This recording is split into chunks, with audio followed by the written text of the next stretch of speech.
Ladies and gentlemen, whether you follow the chess world closely or not, you are likely familiar with the crazy scandal that the chess world had starting on September 4th, 2022.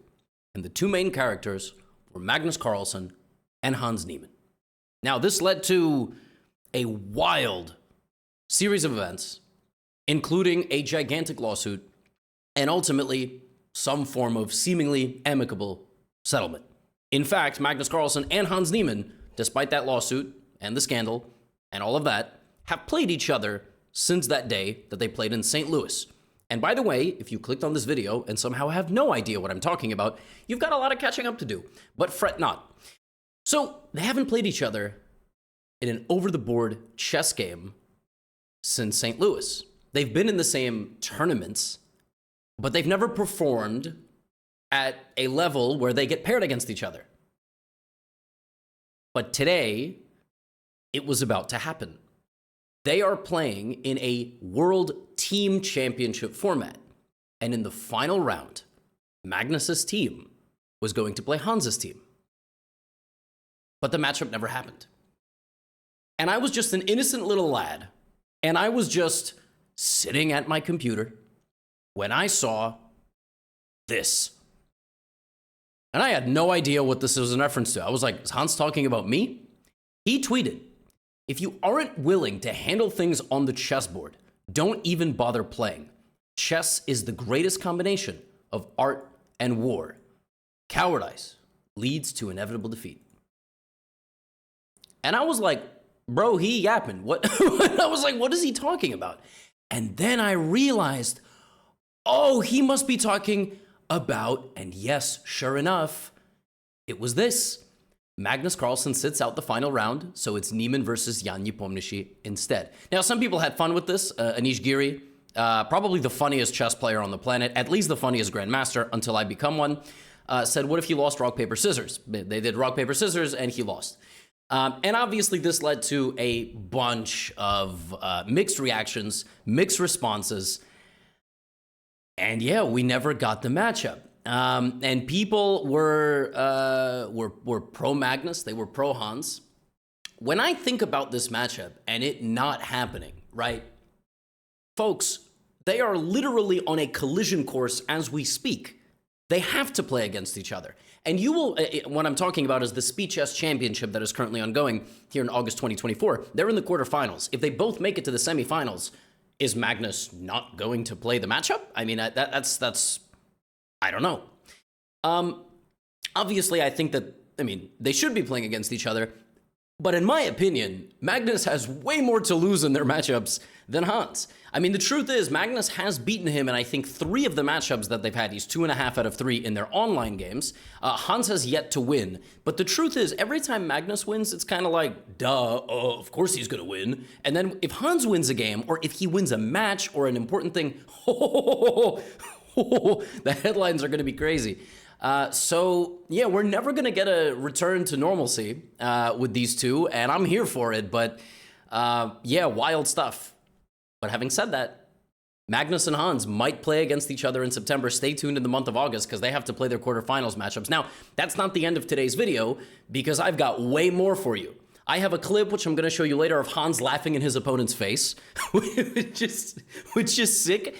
And I have an update about the anonymous, terrifying Chinese rising star who is absolutely putting on a clinic right now in Kazakhstan. We're going to get into all that, and we're going to crown a winner. So I've got way more for you today, not just Magnus and Hans not playing against each other. Now, or really that, it's not like they didn't play against each other. One last thing on that, though. When they put out the settlement of the whole lawsuit and everything, Magnus's statement that he said was, I'm willing to play in a tournament should we get paired against each other. Well, they technically didn't get paired against each other because it's a team, so you can pick who plays. So, we're kind of out there on a technicality, but if they're paired against each other one-on-one, I'm assuming they're going to play. I have no clue. I was actually not expecting that, I have to say. I was expecting them to play, and can you imagine, are they going to shake hands? Oh my God. Oh, this is so exciting. Meanwhile, Magnus was in great form. He lost 1 game on the first day. But since then, he was, and then I will show you the clip of Hans laughing after I show you this game in his opponent's face, not named Magnus, because they didn't play each other. That's the whole point of the video. In this game, actually, we have a lot of amazing characters featured in this video. Magnus's opponent in this game is the grandmaster who fell out of his chair after losing a game. Seriously, look it up. Not right now, because I finished this video. Yeah, there's a very famous clip of a grandmaster losing at the World Blitz Championship and falling out of his chair. I mean, listen, I would love if Pavel gets famous for other things, but for now, I would say that's a pretty good sign. He's a very good player, Polish grandmaster, young guy, falls out of chairs. And this one is a Carlsen Khan. Actually, I think it's just called a Khan. It's called the Khan Sicilian. It's a very interesting opening. Black plays like b5 and bishop b4, pinning the knight when it's there. And the bishop b7, very dynamic opening. I've never seen g3 so early.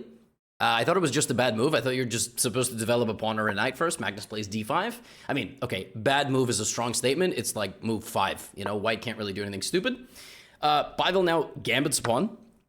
But the point is that after here, and the development of this knight, I think the computer prefers this slightly to knight c3. Because if you play knight c3, I think you walk into bishop b4 ideas. No, you walk into f5. And why can't you? Oh, you just don't have f. Oh, duh. Wow, that was pretty stupid. If you play f5, there's f3 ideas always, because the knight is protecting the pawn. So knight to f6, pawn takes, and you know Magnus gets a position which is called an IQP. He's got an isolated queen's pawn. What white wants to do now is white wants to trade some of the pieces and blockade. So white would love knight e2, pawn c3, knight d4. That would be the optimal setup for white. Which is why he plays knight to e2. But you will notice that actually rook b1 is just simply way too slow. In fact, I have no idea why he played rook b1. Oh no, I do. I was like rook b1. Very famous song on this channel. He played rook b1 so he could take. Duh. Because if bishop takes, knight takes, the bishop was going to take on b2. But this allows Magnus to push his pawn forward. And if an isolated queen's pawn like this can get active and get like moving, yeah, it's going to be a problem. And so Magnus is trying to trade it off, which is why Pavel plays bishop c6, which is an edgy little move, trying to win this pawn. But now he's got some light squared real estate available near his king. And my man Magnus is hungry. He's going to go bishop to d5, and he is 2 moves away from checkmating his opponent. All right, knight c3, rook d8. But Pavel doing a nice job. And I mean, this just goes to show you, you can't just show up to games and beat GMs, even if they're 400 points lower rated than you. Can you imagine these guys have the same title, but they're 400 points different? This is rapid rating, I think, so that's why they're so different. Some of you may be confused because Magnus's highest rating ever is 2,882, but that's a different rating because this is a 15-minute format.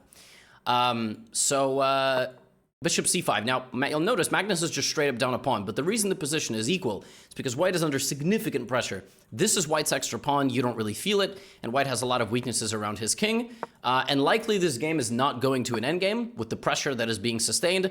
As always, with perfect defending, the position will be around equal, but we're not perfect. Pawn to c4, and immediately white is worse. Magnus doesn't capitalize. Putting the queen on g5 would have been better, but whatever. Queen c2, rook e8.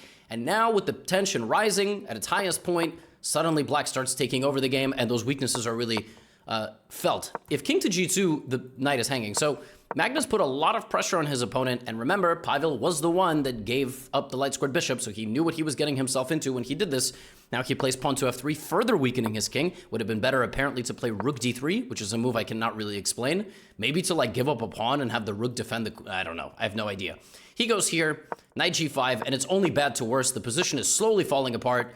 And yeah, now you got ideas to even sack the queen, and that is just GG. And it was in this position, bulldozed on the first rank, that Pavel fell out of his chair onto the floor and pretended to have a heart attack instead of resigning.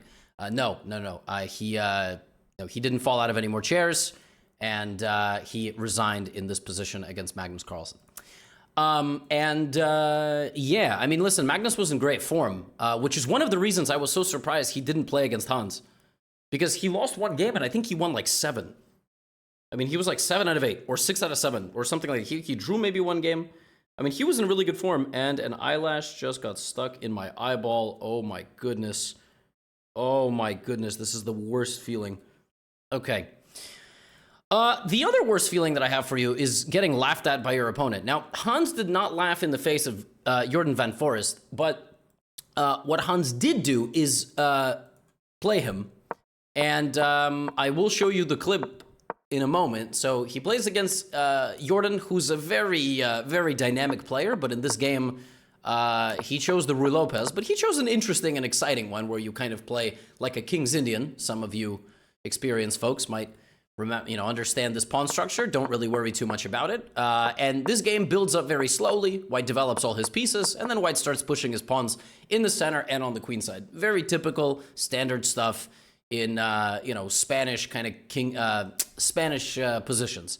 Rook e8, d5, and there we go. We see Hans. Hans really likes to use his pawns. All right, he likes to push them together in a coordinated way. He likes to take space.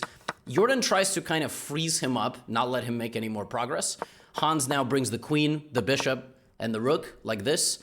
He's got ideas now to attack the c file, and at some point he gets Jordan to commit this move c5. This move really clarifies what's going on in the position. And so what White is going to try to do now is infiltrate over here. I mean, maybe he's going to attack on the king side, but likely first he's going to attack on the queen side just to see what's up. You'd love if you could teleport your knight there, but we can't do that. Rook b4, a b4. This creates an outside pass pawn, but actually it is a better trade for Jordan. And in this position, rather than acknowledging Hans at all, a move like knight h5 is really nice, and just trying to play for f5. I mean, he basically just had to be like, dude, I don't know what you're doing over here, but it's not going to work. My knight is coming. If you take, my bishop is open, and then I have f5. I have knight coming to e5. Like, bishop can just hang out in the position. So, yeah, knight to h5, but instead he acknowledges Hans. He plays knight to b8, and maybe it's this, like, aura. Like, maybe Hans just has plus 1,000 aura, and so before the game, his opponents are sitting there, and all that's going through their head is, like, English or Spanish and other English or Spanish. Did I say and Spanish? English or Spanish. I think I said or, but whatever. I don't remember at this point. And maybe it's just a bunch of different brain rots. So maybe his aura is just so powerful that he makes people play more defensively. Yeah, and by the time Jordan makes all the necessary preparations and gets his pieces over here, yeah, suddenly he's stuck. And he plays knight f4, but Hans doesn't take. He doesn't take the offering. He completely clears the defenses, the queen infiltrates, and now there's significant pressure on the black position. Now the players are obviously going to get into kind of like a low time situation. f4, Hans aggressive. Rook a6, the queen is hanging out. Now the queen side is very vulnerable because that a-pawn is moving. Jordan tries to cover everything. Hans just plays a completely unnecessary gangster move, king f3. I mean, are you kidding me? The reason he played king f3 is so he can play h4. If Hans had played h4 in this position, there's a good chance black goes here. So the only way to prevent that is with the king. I mean, you talk about a gangster move. King now walks him to the middle to be safe. Now here comes the h-pawn attack. And this game was sort of just a sustained hydraulic press on the clock. Hans always was pressuring Jordan, always the position was holdable, but what happens when you just have too little time for too long is you slip up, your opponent will find a way into the position, and I mean, Hans couldn't, he spent so much time. I mean, Jordan, how many times in a row did Jordan play king f7, king g6? Probably like 50 times. Now rook h1, and he just loses. He gets absolutely butchered along the 8th rank, rook e8. If you take, it's knight d6, it's king e7, it's knight c8, and Hans won a really nice game. Now, in this game, Hans did not laugh in the face of his opponent. Where he did laugh in the face of his opponent, I didn't even notice this at first, was right here. So in the final round, when Hans was paired against the Magnus team, but didn't play Magnus, instead he played against Jan Nepomniachtchi, Hans did this in the opening. So check this out.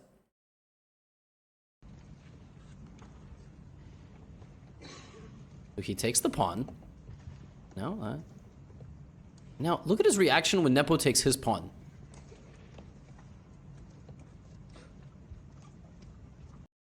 He laughs. And he stares.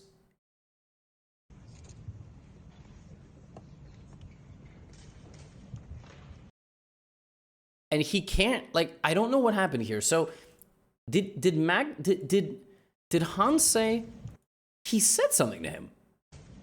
Maybe he offered a draw? Now, I think what happened here is that he's exasperating he's being a bit exasperated because Jan is playing he's playing such a forcing line with black. Like basically, Jan is playing in a way where the game is probably going to end in a draw very quickly, and it did. Did Jan offer a draw here?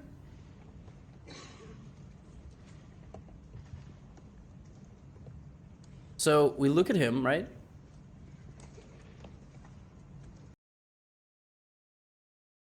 Right? Maybe that's what happened. Maybe Jan took the pawn and offered a draw. I don't know. And that's what Hans is reacting to? I have no clue. So basically, did Jan offer him a draw on the third move of the game?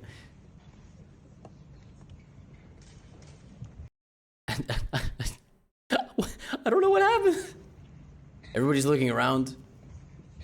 Now, that second game, this is Jan Krzysztof Duda, Polish Grandmaster, and this is Amin Tabatabai from Iran. Just a great day of memes, by the way. They also played, and I'm about to show you what Jan Krzysztof did to this man, because it was not pretty. It was not pretty. And then I'm going to give you an update about Pang Bo, the Chinese superstar who nobody has heard of, as he finished this tournament, and then we will discuss who won the entire event. So Jan Krzysztof Duda is a Polish Grandmaster. He's the #1 from Poland, and he is a really, really good player. In this game against Amin Tabatabai, who's been playing board 2 for the Hans team, e6, a4. This is like some... Black plays kind of a Slav defense setup. White is playing, you know, the English ready whatever, dc4, and White is like, all right, I'm gonna go win my pawn back. Black is like, okay, well, as you're spending time winning your pawn back, I'm going to play like this. There we go. Knight g5 is an attack on checkmate, so black, you know, black goes here. But the weird thing about this position is that black never really gets any, you know, development. And like, if I'm playing black, I'm just gonna go bishop b7. I'm gonna castle. Right? We're not castled yet. Now, in this game, Amin plays here. There's nothing wrong with this move. Now, you probably don't need to take the knight because the queen just takes, but he does. He actually takes, which is weird. But then here he sort of shows why. He plays f4, and now it becomes quite clear that if you're playing black, 5 out of your 6 pieces haven't even moved. It's not that they're even on the back rank. They haven't gotten into the game. So you are 2 squares away from castling, 2 moves away from castling, but now you're in trouble. Because if you go here, you lose. You have to take with the queen, and then there's queen f7, which leaves you with a very unpleasant decision to take with the f-pawn, but it's actually still equal. It's actually still equal if you go here, because you defend against f7. If rook e4 check, you play bishop e7 is more accurate, and if I try to checkmate you, you sack the queen for the rook, and then you take. So ef4, rook f4, queen g6, black is fine. Amin Tabatabai doesn't laugh in the face of his opponent here, but basically does the, you know, chess equivalent, if you will, and plays queen takes b2. Dude, I cannot emphasize how absurd queen takes b2 is. Now, I'm not saying I would beat Amin in a chess match. That's not what I'm saying. And I very rarely on this channel say disparaging things about grandmasters when they play bad moves. I just commentate the moves. But that is a crazy move, and he did not even spend that much time. Like, he really spent like 20 seconds on queen takes b2. And I think what he had calculated was queen f7, king d8, and he's fine. He's right, because these pieces are hanging. But in this position, Jan Krzysztof Duda sacrifices the bishop, and it becomes painfully obvious. You cannot leave the king in the center like this. Bishop c6, and this is a lesson for all of you. When your opponents do not develop their pieces, because a lot of intermediates and beginners don't do this, and clearly 2600 rated players, bc, queen c6. Now, I think another thing that Amin thought was the rook is not hanging because I take his rook. He's not wrong. But after a couple more checks, in this position, he simply plays rook b1. And the point is, even if you go here, and for the brief moment, you have 2 extra bishops, they haven't moved. Neither have your rooks. And now one of your rooks will perish, and I'm still threatening the bishop, and I'm still threatening all of this. And guess what? It goes from bad to worse, because not only am I threatening things, here's rook b8, queen d5, rook f7, and he walks through a capture to checkmate his opponent, and he was probably going to do it like this. No more disrespectful way. The queen is hanging, but it's a ghost threat. The rook that is pinning the bishop is also hanging, but absolutely brutal game. And actually, that was one of the deciding games in that match. And actually, the Magnus team won, but it was very, very close. It probably would have been better to have Magnus playing, but, you know, it is what it is. And they won the head-to-head, but obviously a wild storyline today with us not getting a Magnus-Hans matchup, which basically should have happened. Magnus sat out, I think, every day for at least one of the games, but yeah, this one feels a little bit different. Now, there is a player in this tournament whose rating is not actually 1400. I don't know why chess.com has him listed like this. Maybe he's unrated. And he won every game he played. So he won every game he played, including the one today. There is a rule in this tournament. It's not a top tournament. It's a tournament where you can have an amateur player who doesn't have a lot of experience. Pangbo plays this variation with an early b5. This is a very sneaky way, by the way, to get a Catalan player out of the Catalan. There's some Catalan players that play like this, g3, bishop g2, castle. Very good opening, by the way, the higher you go up the rating ranks. But there is a way to play this. If your opponent doesn't play c4, you play b5. And taking advantage of b5 is actually very challenging if you don't know what you're doing. What you're supposed to do is you're supposed to play a4. And after b4, you are supposed to play for c4. And there's this kind of like edgy way where you can, you can take with a knight, and you have a very, very small advantage. If even. Yeah, in this game, white doesn't do that, and so black just gets free reign on the queen side. Also, white gives up, the dark square bishop. White is 1800, of course, so white is not playing like a, like a GM. But yeah, I mean, just an amazing game from Pangbo, who just takes over completely. Solid structure, and now he's going to show his 2-bishop advantage by putting his knight in the middle. just absolutely smashing. Just smashing the opponents. Pangbo has never played an international tournament ever. Unless again he's got some sort of other profile I've never heard of. And this is the thing about, and he wins, and he won every game he played. He played 12 games for Team China, and he won every single game against an average rating of like 1900, 2000 FIDE, which is an online rating of like 2400. Just to put it in perspective, because I know over the last few years a lot of you are playing online. Not all of you are playing FIDE rated tournaments, but neither is Pangbo. So the incredible thing is he's played as many over the board tournaments, rated FIDE tournaments, as you. And I had a feeling he was one of these stories from China where you play a lot when you're younger, and maybe even as an adult, but you don't play FIDE rated tournaments. You maybe play in the Chinese rating system, or you just play unrated tournaments. You just play. That's all you do. And then at some point, you got to make a decision. I think same thing in India. You got to decide, like, are you going to do studies? Are you going to study in university? Get a real proper job, not like a chess player, or God forbid a chess YouTuber, or a chess douyin creator. Just making content over there, but like a real job. And that is when somebody today posted, I got more lore for you. Today's a lore master type of day. This account posted, and I reposted this. Pangbo is a famous amateur chess player. He used to win a lot of Chinese unrated and amateur tournaments. He won against the international master Zhao Yuanhe. I actually don't know exactly how to pronounce that. Would it be Yuanhe? And Yan Kai Li. And, there's not a lot of tournaments in China. So, he's not 1400. He's probably more like 2300, which is crazy. And I mean, this is all in Chinese. I don't know what it says. But this is wild, man. And then he gave an interview and he said he's 26. And it's been 20 years from the first time he played chess when he was 6 years old. Nobody recorded his games he played in his childhood. Then he went to university. Nobody recorded my playing style. Nobody knows who I played. I mean, you talk about a mysterious beast who just shows up and just like, this dude is probably an IM level. And this just makes me wonder, like, how many more people like this are in China and India. There's really not a lot of Americans like this because we don't obsess over chess here. I mean, we play sports, like chess is a sport, blah blah blah. But like, I think there's a lot of players like this in China. There's a player like this in China who he's going to be a grandmaster soon. His name is Hao Wenju, Xue. I don't know if that's how you pronounce it. Is it Xue? But yeah, he's like a 2500 rated untitled player. Not IM, not GM, just 2500 FIDE. So the last game that I'd like to show you today, if you're still with me and you haven't left, and by the way, all the people that left the video, just absolute bozos. The team that won it all, Daniil Dubov and Al Ayin, the team representing from UAE with players like Parham Maksudlu, Katerina Lagno, and in this game, Dubov was playing against the Singapore national champion. I think the highest rated player in Singapore, although I'm not sure because they have a couple of grandmasters.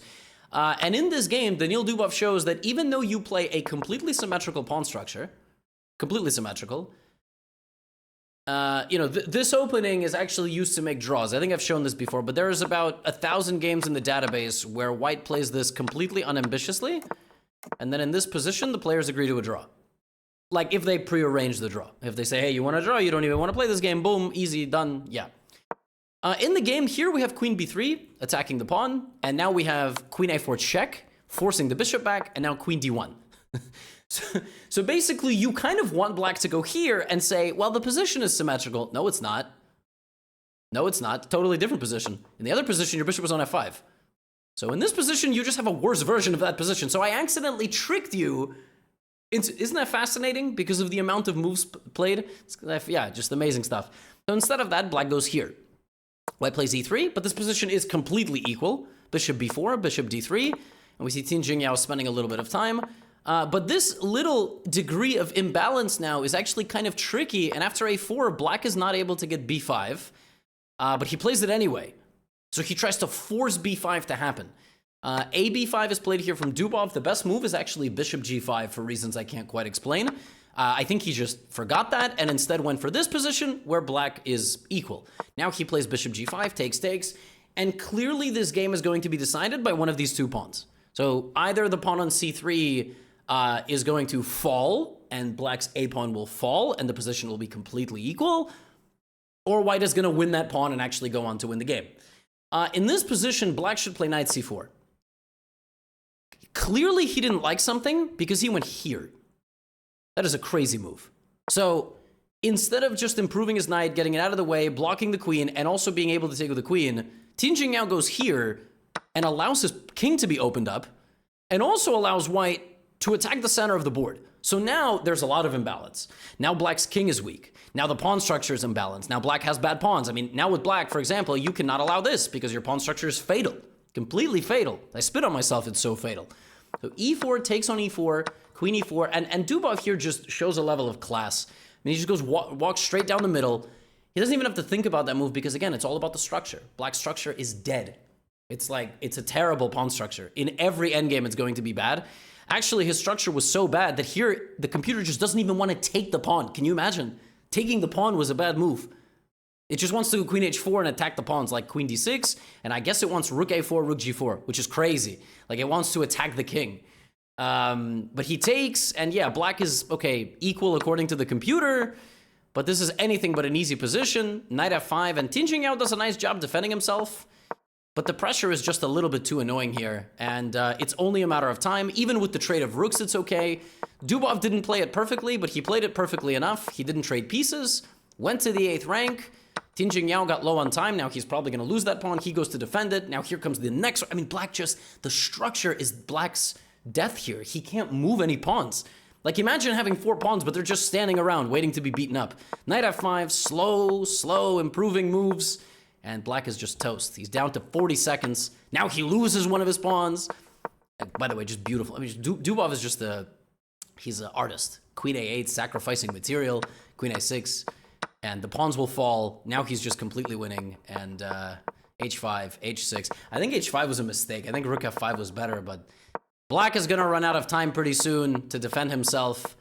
And yeah, he does. Rook d5, rook d7. That's it. King g2, queen f6. What a move. h7. You're going to take rook f7. It took Dubov a little bit of time, but he gets the job done for his team. And they celebrate. And they win. They won the entire event over China and over the WR chess team, which was headed by Magnus Carlsen, except for the final round. I have the standings here for you. I'm trying to pull them up. This is, of course, and here they are. This is a little hard to see. Maybe I can click. There we go. That's nice. So Al Ain wins, and WR chess team was in third, but there are your scores. Now tomorrow they will also play Blitz, and actually tomorrow I think Magnus and Hans are again in the same bracket. So will they play each other? Will they not? I don't know. I don't know. I'm gonna go enjoy the rest of my Sunday though. It's Sunday, right? Yes, it's Sunday. Yeah, that's all I have for you today. Get out of here.